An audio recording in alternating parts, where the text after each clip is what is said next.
The Night Drive, a story of terror and survival. September. My friends and I, Alex, Sam, Jenny and I, decided to go for a night drive. We were bored, craving adventure, and the cold, clear night seemed perfect. The moonlight cast eerie shadows, making the empty roads look mysterious, almost inviting something darker. Little did we know that night would turn into a nightmare. We drove aimlessly, laughing and blasting music, but soon the conversation shifted to ghost stories. Someone mentioned an old abandoned house at the edge of town.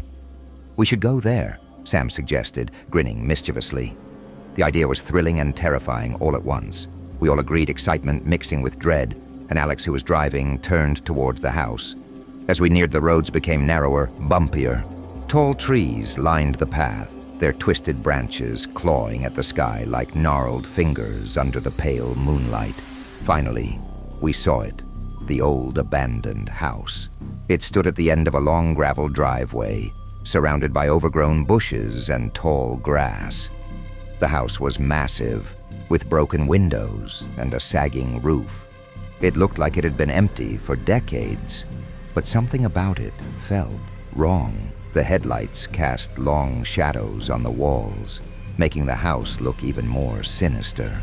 Let me ask you this. Have you ever felt that chill of danger, even before you step into a place? Would you have gone inside? We parked the car a little down the road, not wanting to draw attention to ourselves. As we walked toward the house, the air grew colder. The crunch of gravel under our feet was the only sound, and my heart was pounding in my chest. I could feel the tension in my friends, too. The front door was barely hanging on its hinges. Alex pushed it open with a loud, eerie creak, and we stepped inside.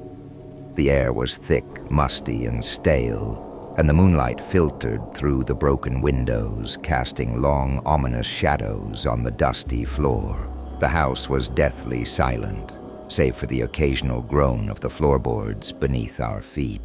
We decided to split up. Jenny and I would go upstairs while Alex and Sam stayed on the ground floor. As we climbed the stairs, each creak felt louder, echoing through the empty house like a warning. Upstairs, we found rooms filled with old furniture draped in white sheets, broken picture frames, and thick cobwebs hanging in every corner. It felt like the house was holding its breath, waiting for something to happen. Have you ever been somewhere that feels alive? Like it's watching you? What would you do if you felt like you were being watched? In one of the rooms, I found an old diary on a dusty table. I opened it, but the pages were too faded to read. Suddenly, a loud crash echoed from downstairs. My heart leapt into my throat. "Alex? Sam?"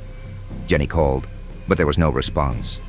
Panic began to creep in as we rushed back down the stairs. The living room was empty, but the front door was now closed. We hadn't heard it shut. A sense of dread washed over me. Something wasn't right. "We need to find them and get out of here," I said, my voice trembling. We moved from room to room, searching. The kitchen, empty. The dining room, silent. Finally, we found them in a small storage room at the back of the house. Alex and Sam were standing still, staring at something on the floor. It was a trap door, slightly ajar. "Did you open it?" I asked. Sam shook his head, his face pale. It was already open when we got here.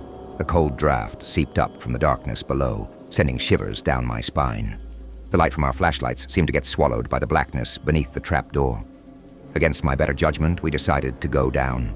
The narrow wooden ladder creaked under our weight as we descended into the basement. It was damp and cold, the air thick with the smell of decay. The walls were lined with shelves holding dusty jars and rusted tools. In the corner, a faint, flickering light caught our attention. We cautiously approached it. It was an old lantern, barely casting enough light to illuminate the room. But then, from above, we heard footsteps. He started walking toward us.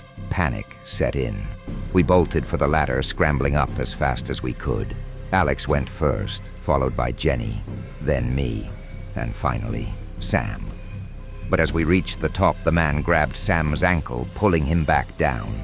Sam kicked and struggled, and we all grabbed him, pulling with all our strength.